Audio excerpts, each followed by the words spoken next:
अमित शहा उद्या मुंबई दौऱ्यावर आहेत। शहांची उद्या वर्षा बंगल्यावर शिंदे, फडणवीस आणि अजितदादांसोबत बैठक होणार आहे।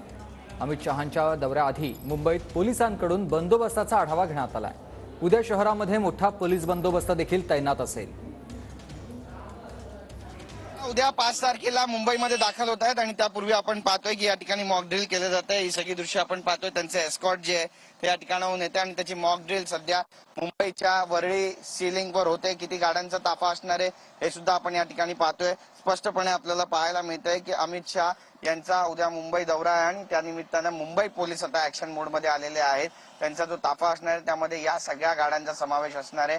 उद्या संभाजीनगरला देखील सभा आणि त्यानंतर अमित शहा हे मुंबईमध्ये दाखल होतील। मुंबईच्या एअरपोर्ट ते वर्षा बंगला, सह्याद्री गेस्ट हाऊस या इथपर्यंत पोलिसांचा तगडा बंदोबस्त असणार आहे। अमित शहा उद्या मुंबईत आल्यावर महायुतीमध्ये कोणत्या पक्षाला किती जागा देणार हे पाहणं महत्त्वाचं ठरणार आहे। कॅमेरा पर्सन योगेश गुरवसह गिरीश गायकवाड, TV9 मराठी, मुंबई।